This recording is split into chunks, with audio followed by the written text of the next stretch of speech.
Welcome to the Animation Industry Podcast. My name is Terry, and tomorrow I get to pet an alpaca. This chat is with Vikkal Parikh, an animator and studio owner of Ataboy Studios in New York. Now, what makes Vikkal's journey interesting is that he actually studied to become an architect in India, but realized he wanted to get into the animation industry in the late 90s, and so applied for and got accepted into the Savannah College of Art and Design, and the rest is history.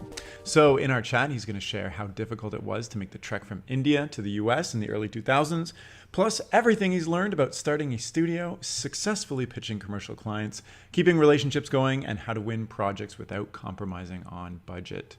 So now, without further ado, let's jump in. Hi, Vikkal. Thanks for joining me on this podcast. What's up? Hey, Terry. Thanks for having me. Happy to be here. Beautiful summer night. Where are you calling from specifically? I'm right in now, Toronto. right now I'm in Pennsylvania. Okay. But we do live in New Jersey. Okay. All right. So it's all right. So I think your story is really interesting, and we were kind of chatting about this before, but you came from Mumbai to the US in pursuit of this career. Can you tell me, why and how that happened for you? Like, that's a big jump. Yeah. It was quite interesting the way it happened.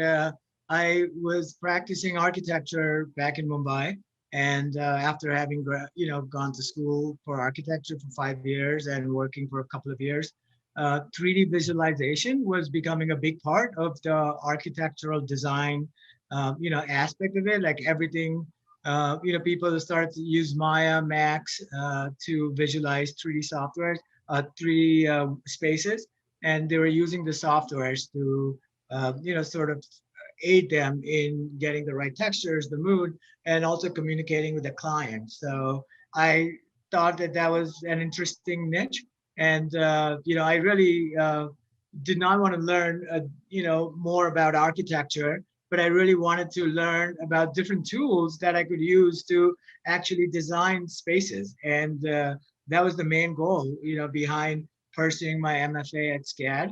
And they had this like really cool program for computer arts, and it was basically using a computer as your canvas to create all sorts of art. So they didn't really focus on any particular software or any medium. They just would teach you everything, and you created these short little films using this computer software or cameras or any sort of digital technology. So that's what it came into being. So wait, so you spent 5 years in school in architecture, and then you were working in the field for a couple of years, and then you were like, I've learned enough about buildings. Like, I don't want this anymore after 7 years. For the moment. Like I spent 7 years just like learning and immersing ourselves in architecture. I kind of wanted a break and sort of a different way to express myself. So for you, because going to the US and going to SCAD is a huge jump from where you are in India. What made you say like, oh, I like learning Maya and 3D space is really interesting, and then you were looking at international schools to like get back into school and kind of start from scratch a little bit? Yeah, because there was no real organized program back in India back then that taught you. So they had these sort of certificate courses, as they called it there. They would basically just teach you the software, and it was also very limited in what they offered.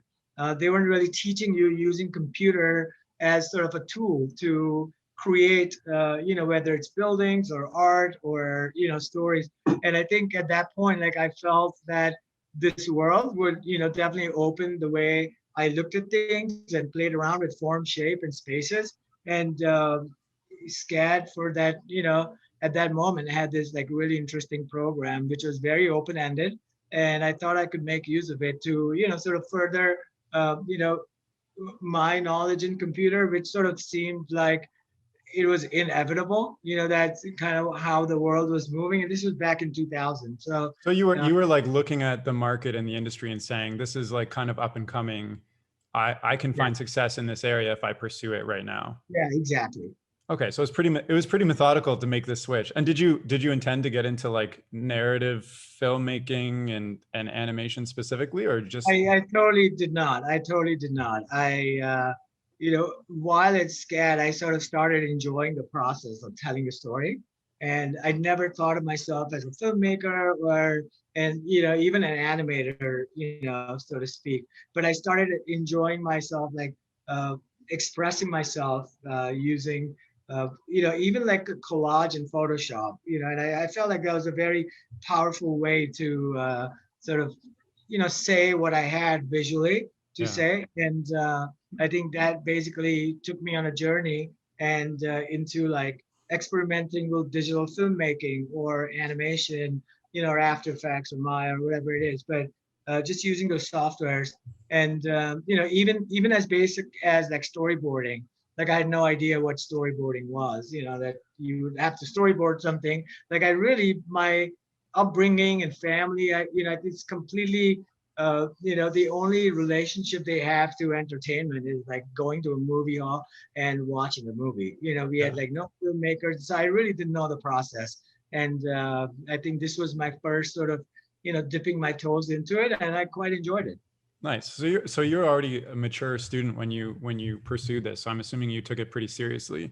What Yeah, was the biggest I what went was for the my master's. Yeah. yeah, what was the biggest challenge of coming from India to study in the States? Like if somebody is listening to this right now and they're in India and they want to come and maybe go to SCAD, like what is something that you really had to overcome to get that?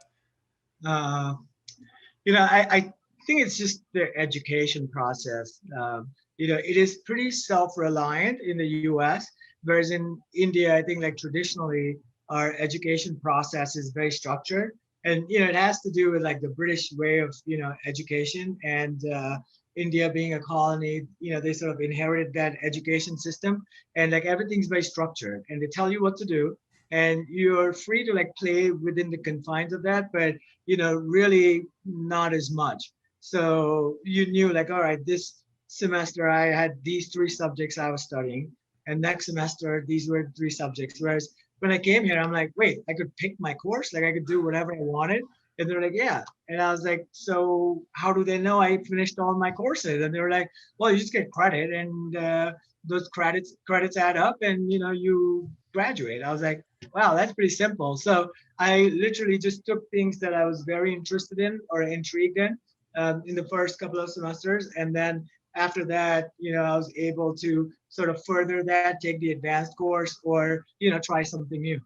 And while you were, going through the process of SCAD and trying these new courses, were you consciously thinking about where you wanted to take your career? Like when you graduated with the certificate, I guess, or is it a degree? Yeah, like MFA. Yeah. Yes. MFA, then like what was your next step? Like you were like, I love dabbling in 3D spaces and I've learned all these programs and storyboards and filmmaking. Like where was your first break? Where did it bring you? Yeah. I graduated in the fall of 2011. So, or no, fall of 2004. So, September 11 happened, and, the economy was pretty much shut down. So Yeah. people were not hiring, and, things were rather strange. So no, I had no focus in what I was going to do. At that point, I, realized I liked entertainment. I liked telling stories, and I just wanted to do something that would help me pursue that further. I didn't know in what direction or what capacity. I mean, my goal always was to, spend a couple of years in New York and then go back to Mumbai and, be with my family and, sort of take what I have learned here and experienced here and sort of, try and implement that in whatever I do in Mumbai. But, New York is a very sort of charismatic place and very similar to Mumbai in that sense. And, that's why I share like the same bond with, New York City as I do with Mumbai. Even though, most of the people I went to school with moved to LA because of the big entertainment industry. I thought like New York was very interesting. And I got an internship here at this place called Edgeworks. And it was really through, like an like a SCAD alumni that basically got us an internship there. And I came up here with a really good friend of mine, and we both were interning there. And it was just experiencing New York, and things were happening. And next thing you know, like we were sort of pitching on this project for MTV, and we were just interns back then. And the project sort of comes in Friday, like hot and heavy, and they're like, oh, we need some ideas for like a show that we're doing, like a reality show, and it has to involve like college students and what have you. And you guys seem young, why don't you guys throw something together? And you're like, well, we got paid $500 for it. So, we pitched a few ideas, and one of the ideas got picked, which was quite interesting. And we got to work on that show for a couple of years. And that was really the first foray into, any sort of entertainment. What show is it? It was called Room Raiders. Okay, I don't know if I'm familiar with that. Yeah, it's I guess like 2003, but it was quite popular back then. And they would go through. It's an interesting show. Like you'd go to colleges, and you'd raid the other person's room. So you would get invited to like raid the other person's room. So you go in there and try to see how the dorm rooms are kept. So you have a blue light and a black light, and all these sort of stuff to just see like how clean the space Oh is. boy, Yeah. how clean a college dorm room is. That sounds scary. Exactly. So okay, so we talked about where you came from in your first break. Where are you right now? So right now, I'm at this studio called Ataboy that I founded, like nine and a half years ago, and I've been there for the past 9.5 years, clearly. But it's in New York, and we do all sorts of things. Mainly, we do craft-driven, design-driven storytelling, and we really take pride in the storytelling aspect of it, and use sort of this like a human touch to everything we create, even though it's on the computer, but has like a little bit of a tactile feeling.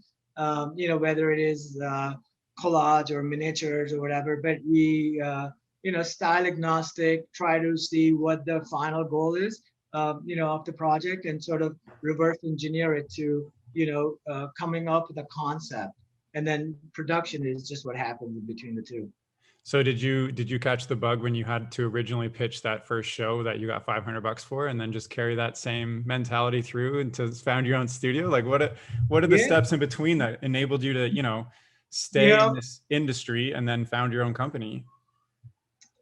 It's a lot of luck and a lot of hard work. And, sometimes it's like making the right moves at the right time. But, like around 2002, 3, when we graduated, it was of the era of like motion graphics, kind of like, coming on its own. And people were using it, After Effects, like animate, like really cool stuff, integrating 3D into commercial production. Broadcast design was really hot. And so it was kind of the right time to, do what I was doing. And so I was freelancing around New York City for a year or so when I landed at this, sort of editorial place, post-production place called Red Car. And, the managing director there at the time was like, well, you're doing something that we have the need for, and we'd like you to, work here. And, and I'd never had a job before that. So I'm like, yeah, I don't think I'm like suited for like a 9 to 6 job when I'm doing like task-driven stuff. And she was like, well, I'll tell you what, we have this need that we need to fill. So there are projects that need to be done. But other than that, here's our head of sales, and, she'll help you get whatever clients, you want, whatever kind of work you do, she'll help you get it. She was pretty well connected. So at the time, it seemed like a great idea, and it really was. It, put me in touch with a lot of, agencies and stakeholders at the agencies, and I was able to build, really long-lasting relationships with them, and eventually, start Ataboy, and those relationships, continue over, and we all continue to collaborate. So like this is all happening in New York the whole time, right? Yeah. Is it? I mean, I assume it's extremely competitive, especially in New York, to like land clients and keep a studio open. Is that true? Yeah, it is. I feel like now with the pandemic, it's like even more competitive because, location is really not the key. Now you have like these really, killer studios in like Portland or Detroit, like doing like some really great work, and even overseas, doing some really good work, and, through social media and, digital platforms, creatives are sort of starting to, see this kind of work. So it, yes, is very competitive. And we are not afraid of competing. Like I have a solid team behind me at Ataboy, so we can like stack up to whatever level. And like I said, like our studio, the ideology is to sort of be nimble, so Yeah. never get bogged down with sort of the run of the mill, like, oh, make a payroll, that sort of deal. Just we try to be very nimble and work with the artists we really like to work with, and do work that we really like doing with people that we like doing. So it gives us that flexibility. Okay, so flexibility is like a key strategy of yours in getting clients, but you also said stacking up. What do you mean exactly by that? Like, say you've got like a request for proposal or whatever, and you're competing against, I don't know, 10 other studios. Like, how do you make sure that your proposal is like they're gonna go for it? Yeah, so there's no strategy to win, but there's a strategy for the way we think. And Okay. we try to think where we keep the end goal in mind. So it's not really like what style of work you want to create. It's really what's your end goal. Like you really want to create like a video for YouTube, and your goal is to land a lot of viewers. So we sort of reverse engineer that. Like, okay, what is something your demographic would really enjoy and would gravitate towards? And just going back from that, we align that with the brief that's given to us, and sort of pick and choose elements and come up with really a strategy that, and explain it thoroughly in our proposal. Like that's really something we don't skimp on, is to use like GIFs, photographs, written material, but try to explain be as detailed as we can, so that even if we don't have a chance to go over the proposal in person, like if someone's just reading it like a graphic novel, or what we call a director's treatment, they get the picture, they get our vision. Whether the vision is aligned with the risks they're willing to take is a different story, and that determines the outcome. But I would say like we have a pretty good winning ratio. So I think we sort of have the pulse of advertising. Can you remember like a time when, a client was like iffy and you like really sold it home to them, and like what that was? Because what you just told me, it sounds like you're selling them a lot more of the outcome than you are the creative, in a sense, even though like my immediate thought is like, oh, creative, cool ideas, you can try this, you can try that, but you're trying to sell them, the success criteria is.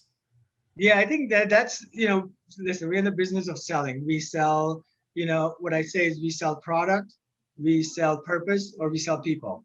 And we just create content that sells this. So we, the goal is to either align the audience with what the company has to say, or sell. And I think they want to do more of that.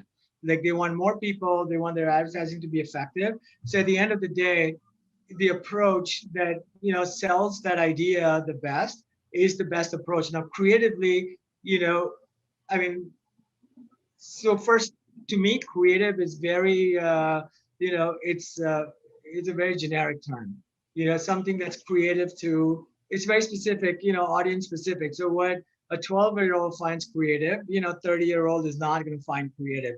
And I think we sort of have to fit the mold, and we have to figure out like who the target audience is and what they're trying to sell. Like, when we're doing a commercial for say Bomb Pop, and so it's like fun paper, like, irreverent, like it's like crazy mayhem going on. It's not the same when we do a project for UNDP, and so we have to, that's really what we're talking about, outcome, and the stakeholders that, really are the ones that decide what the creative should be. And if you work with agencies, I would say a lot of times the baseline is set in terms of creative. Like either we get sort of references, or we get sort of a loose script, or we get some sort of visual guide, like, all right, so this is what's being sold to the client, and this is the script. Now we want this vision to be fully fleshed out and developed. And so how far we stray from that vision, it really depends on, how far that creative is from the final goal. Gotcha. I'm just, as you're talking, you sound much more like a business person now than, an animator or somebody who works in the 3D spaces. Is that true? Or are you still kind of doing that as well? I'm not on the box per se, Yeah. but if you're in this I mean, as a director, you are basically selling yourself, you're selling your craft, and you are, at every given point, you're sort of, trading, you're doing stuff, you're just like, even when you're shooting live action, we are working with DPs and like sort of combining visions together. So there's a lot of give and take, and it's a collaboration. And so if it comes across as business, maybe it is, but I think it's really about like collaborative vision, because you have like so many people working on a project together. It's never, when we do a project, it's not like me. It's seldom, at least like 10 people involved in the project, starting from producers to planning and giving us the resources we need to get it done. Then the producer like, well, I just have 2 animators available to you to get this job done. And then you have to sort of start getting creative as to like, all right, so what can we do to maximize this story with limited resources and still come across as a very nicely produced piece. And I think that sort of thinking is what to me personally is the maturity in your work. Yeah. Because otherwise you'll just kill yourself doing every single project, and there'll be a huge burnout. What is giving you specific energy to thrive in this role now? Because I'm thinking back to younger Vikkal, who pursued architecture and then crossed the ocean to pursue SCAD, and then was doing his first internship, and like you've obviously evolved a lot since then. So what is giving you energy to thrive in this like studio ownership / directing / everything role now versus like what was giving you energy at the beginning? Is that the same thing? It is. If you're not passionate about what you're doing, this is the wrong industry to be in. Yeah, right. I gotta tell you, like, it's always competitive. You continually have to reinvent yourself. You have to have your, sort of technical knowledge and the knowledge of, where the media is heading to, what stories are being, perceived well. And, socially also, you have to be pretty relevant. You have to know exactly, how people, your audience is going to react to a certain joke or a certain piece of creative. And I think it keeps it fresh. And I think that's what I love about it, that it never gets old, never gets stale. It's, I don't know. I don't wake up saying like, oh, another day, same shit, new day. I don't ever say that. Yeah. Do you ever like envision yourself taking maybe an easier path in your career, like a different job? Like, do you have friends who are like, oh, I wish I had your job because it's easier and stable? Like, is that a thing? Nah. I think I'll do this over and over. Yeah, that's awesome. It's super exciting, and it's what we do. And I have 3 little kids, and they're excited at what I do. Like they see the creative side, and they also see like just a 9-to-5 job is not the way to go. Yeah. So what are your hours more like then? I have no hours. Like there are really no hours. I can be at the beach in the afternoon if I need to, and I need to. Yeah, and if I can be working till 1 a.m. in the morning if I need to. So it's basically whatever the work needs to get done, and my mental space needs to be my head needs to be in the right mental space. So whatever I need to do to get there, I do. Yeah. Would you say that it kind of sounds like maybe your strongest attribute or skill that has allowed you to thrive in this role throughout the years is that you're constantly problem solving and interested in keeping things fresh? Yeah, I would say so. I think that would be very accurate. So you mentioned, you have to keep where the market is going. Can you tell me what your thoughts are on that right now, especially because, this pandemic has created, people can go to any studio in the world, and a lot of like independent creators like myself, I have a studio in my bedroom now, then I've been contracted to make stuff too. You're competing with like people like me, studios around the world. Like, how is I guess also, maybe this is too many questions at once, but how is, the format of what you're doing changing, and how are you keeping on top of that?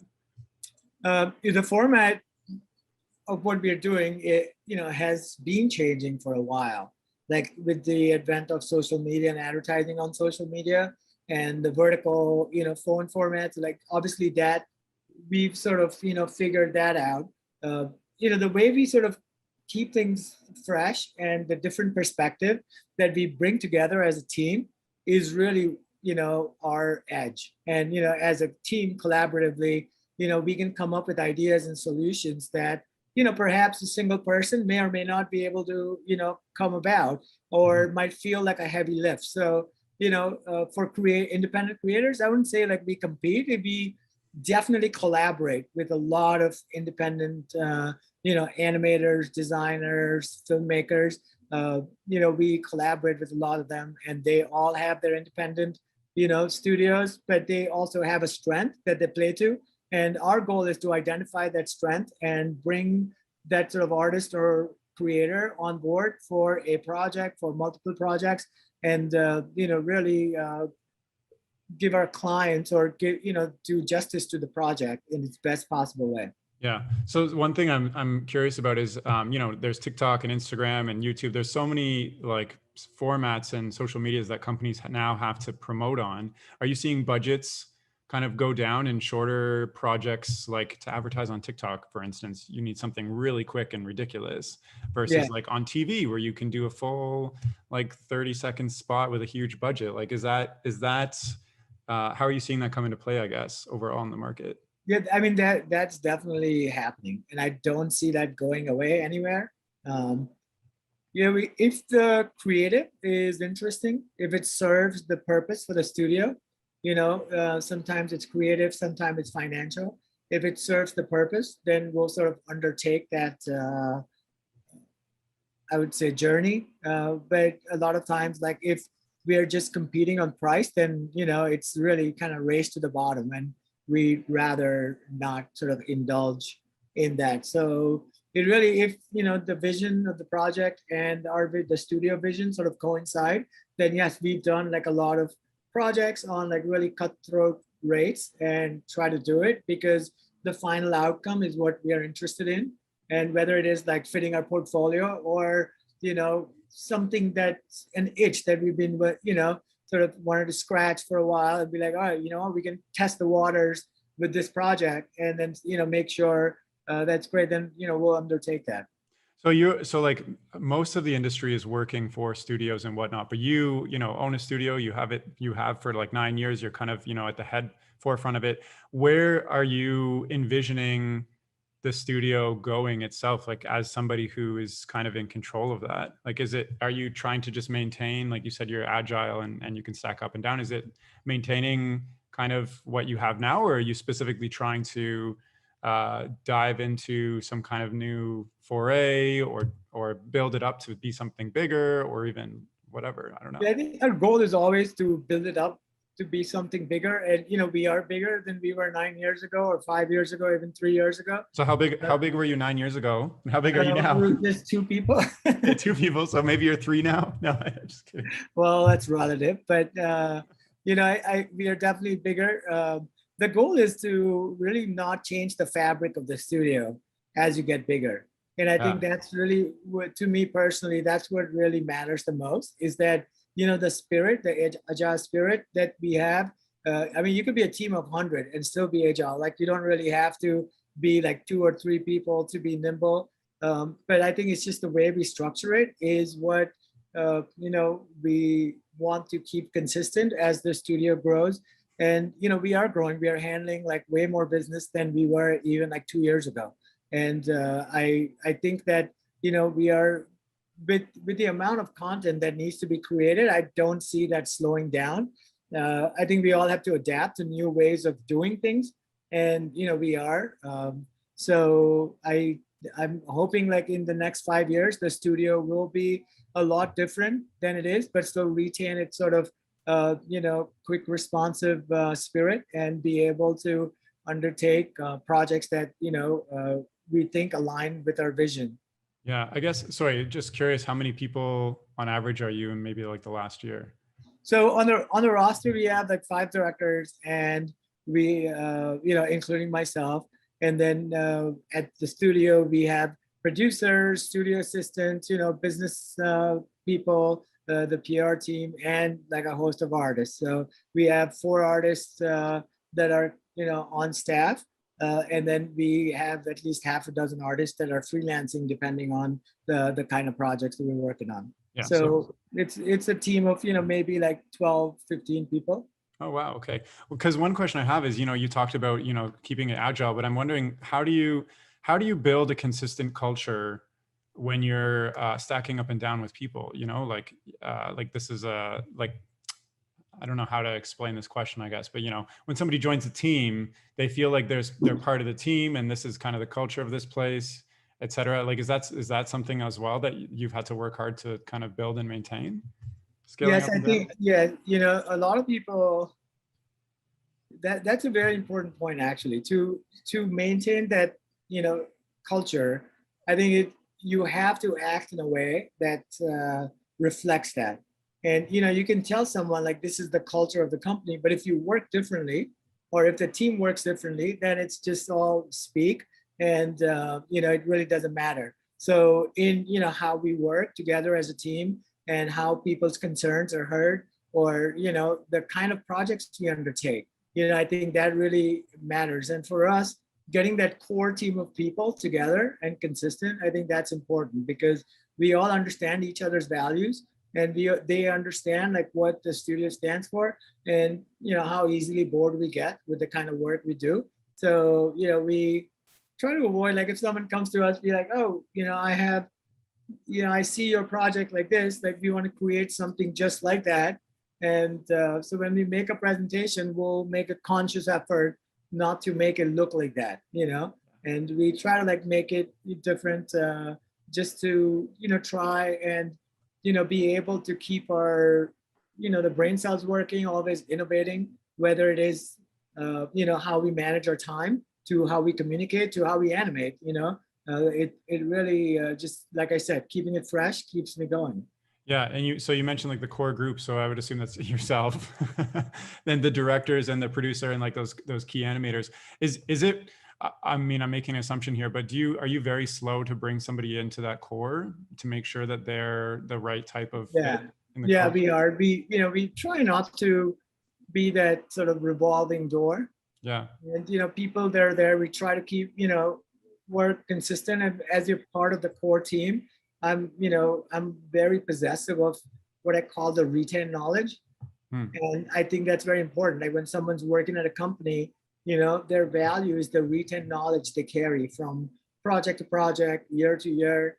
And, I think that's something you cannot teach people. And, the shorthand you create while working together, I think is also very important. So the answer is yes. Yeah, cool. So let me just like do a little recap. Say I'm like I just started this new studio. I'm like 1 or 2 years in. Would you say that your keys to success over like the last 9 years and going forward is you have this like core team that gets each other. You've stayed agile. You're like picky about the projects you take because you don't want to like go down a path of, budgetary concerns and whatnot. And you're trying to like sell what the clients specifically wants from their success criteria versus just the creative. Does that make sense? Is there anything that I'm missing or you would add? No, I mean, I think you've said like all the ingredients of a successful business. They're not even a studio. If you do that, I think you can succeed at any business. And you have to have an architecture degree to start with. Does that give you any advantage specifically yourself? Like, I don't know, seeing things from a different perspective or whatnot? Because like from my perspective, I went back to animation school just a few years ago. I have a business degree before that. I was in marketing. And like, I see animation totally different than my fellow classmates and animators that I work with who kind of just were animation from the start, like out of high school, went into animation and then blah, blah, blah. Yeah, I think studying architecture makes me really bad at drawing organic shapes. You're just like draw a ball and here's a square. Yeah, I'm really bad at drawing organic shapes, but I understand space a lot better. So I think for me to create sort of that interplay of colors or, negative, positive space, even the way we sort of approach graphic design is, very, I wouldn't say different, but it's definitely influenced by architecture. And, I also look at things in a very sort of foundation to top up way. Like I'm not the kind of person that sort of, starts sketching and then be like, all right, let's see I think I'm a little more structured than that. So for me, it's like a little bit of know what the final building is. You're making a institutional building or skyscraper or a bungalow, so that's my end goal. So I always want that in front of me.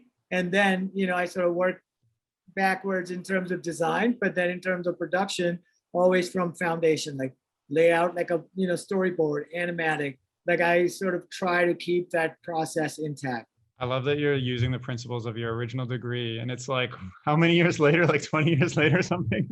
I mean, I tell you, like, once an architect, I feel like it's always an architect. Yeah. It's like foundation of any arts. I really believe that architecture, like, I feel like anyone that wants to, has an inkling to be creative and doesn't know what they want to do, I think architecture is that degree that they can scratch all the itches in one go. Interesting. And is that because of the whole process of, creating buildings from scratch and understanding spaces, like you said, or is there just like a different mentality, like a mathematical mentality needed or whatnot?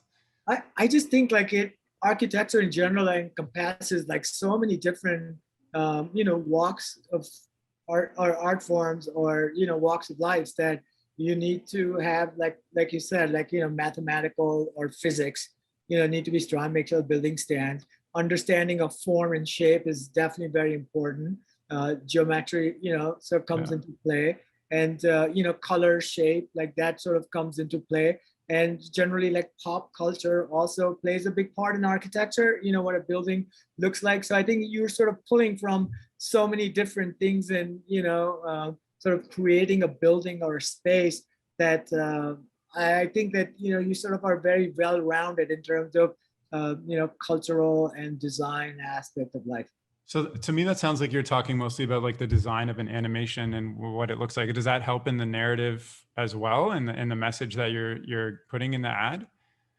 I wouldn't say like architecture helps with the narrative per se, but you definitely start with the structured approach of how we want to sort of frame a story. Get like I said, get the foundations down first. Like, let's start with design of like a character first, and then like let's develop that character, let's build a story, and then how you sort of say that story. I think that's an evolution of an art form by itself. But I think just giving architecture gives me a sense of what world that character lives in, or what world the audience wants to live in. I just kind of have maybe a related question. Maybe it's not related, but I'm wondering, how are you, you've talked a lot about being agile and staying fresh. How are you doing that when, there's new technologies like Unreal Engine coming out that is influencing how studios work and create things? And there's so many different mediums and styles popping up all the time.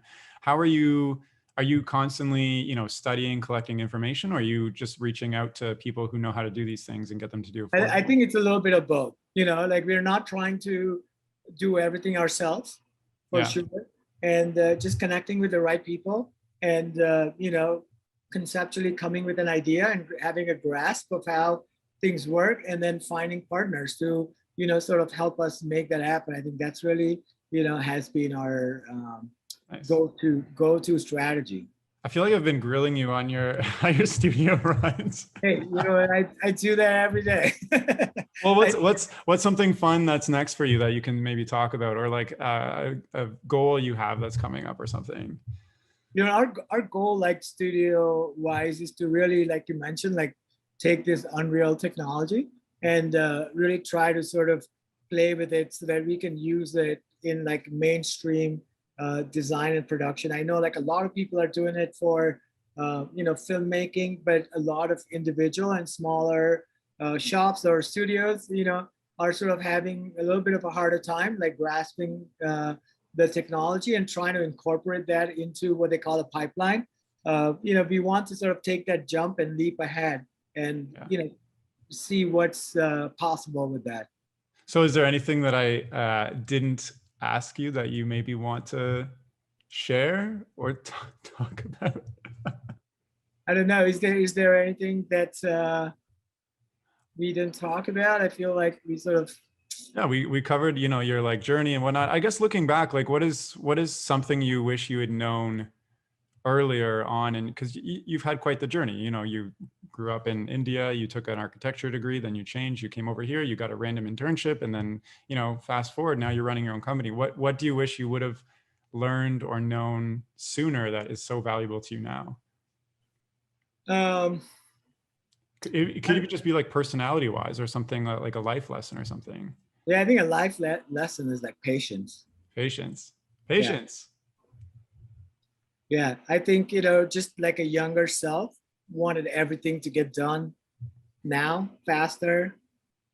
But, over time, I feel like letting thoughts marinate, letting ideas sort of evolve and, just having patience and seeing what the final, you know, the result is from like a germ of an idea or seed of an idea. I think that patience is definitely have stretched that duration of patience.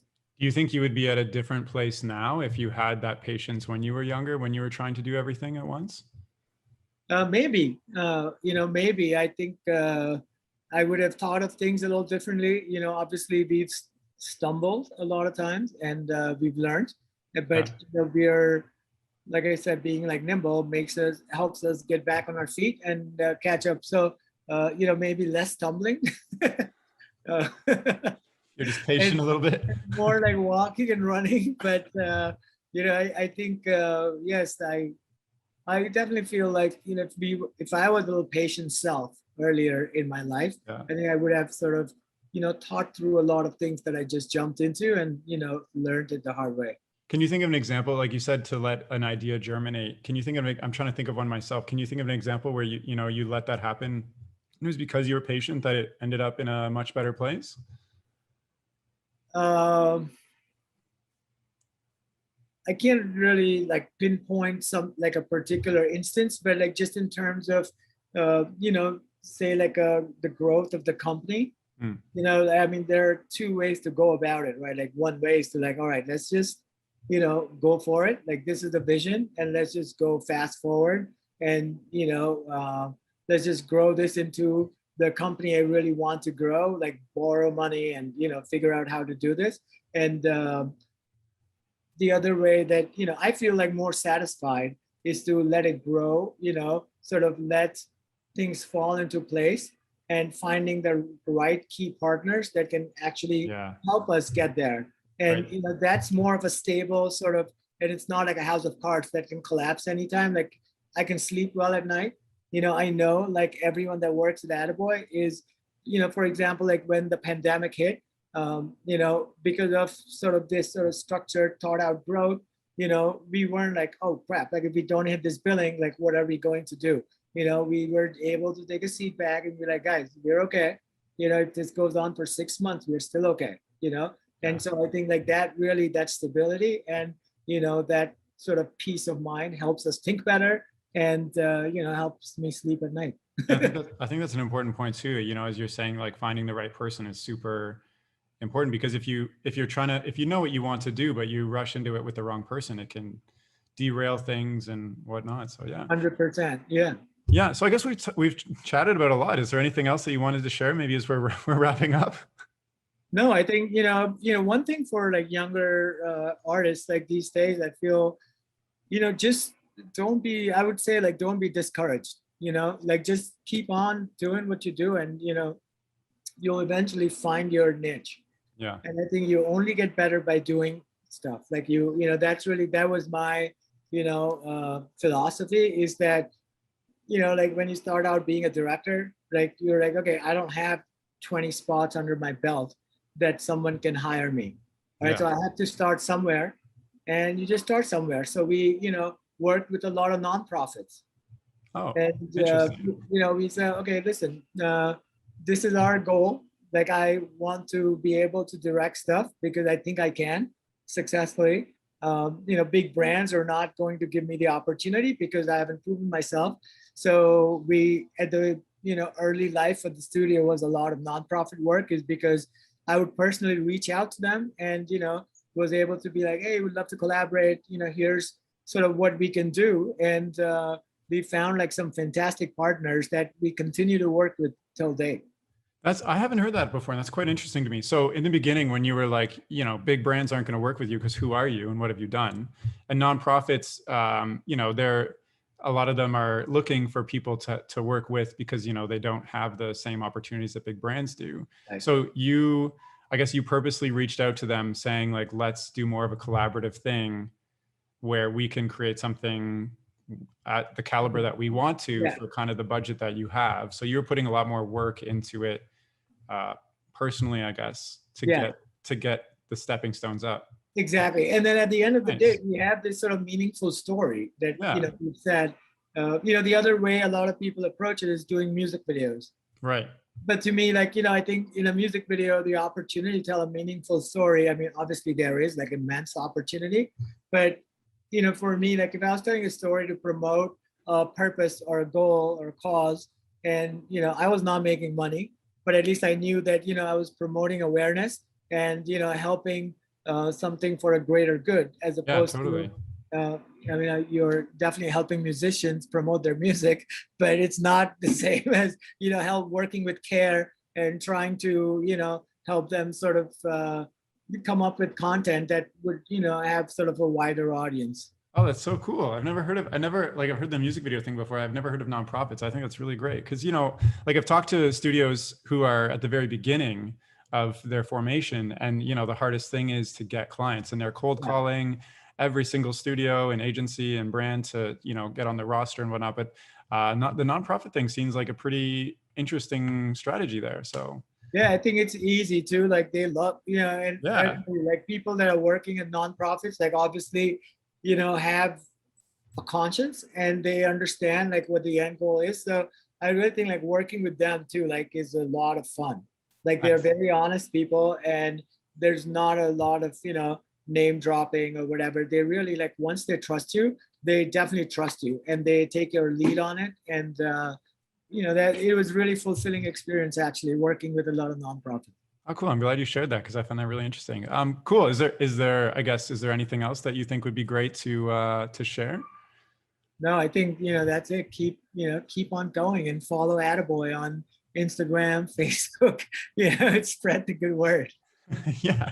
Well, thank you so much for coming on the podcast, Vikkal. It's been a pleasure to hear your journey and all about Ataboy and what you're doing. I think it's really cool. Absolutely. Thanks again for having me. Yeah, of course. And if you're listening and you want to follow Ataboy or reach out to Vikkal, you can do so by emailing him, and it's vikkal@ataboystudios.com. And their Instagram is @Ataboy, and I'll include both those links in the description of this podcast. And that's all for now. Thank you so much for listening. Okay, bye.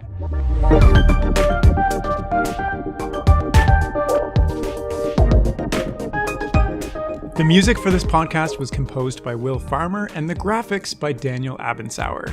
I encourage you to look them up if you enjoyed their work.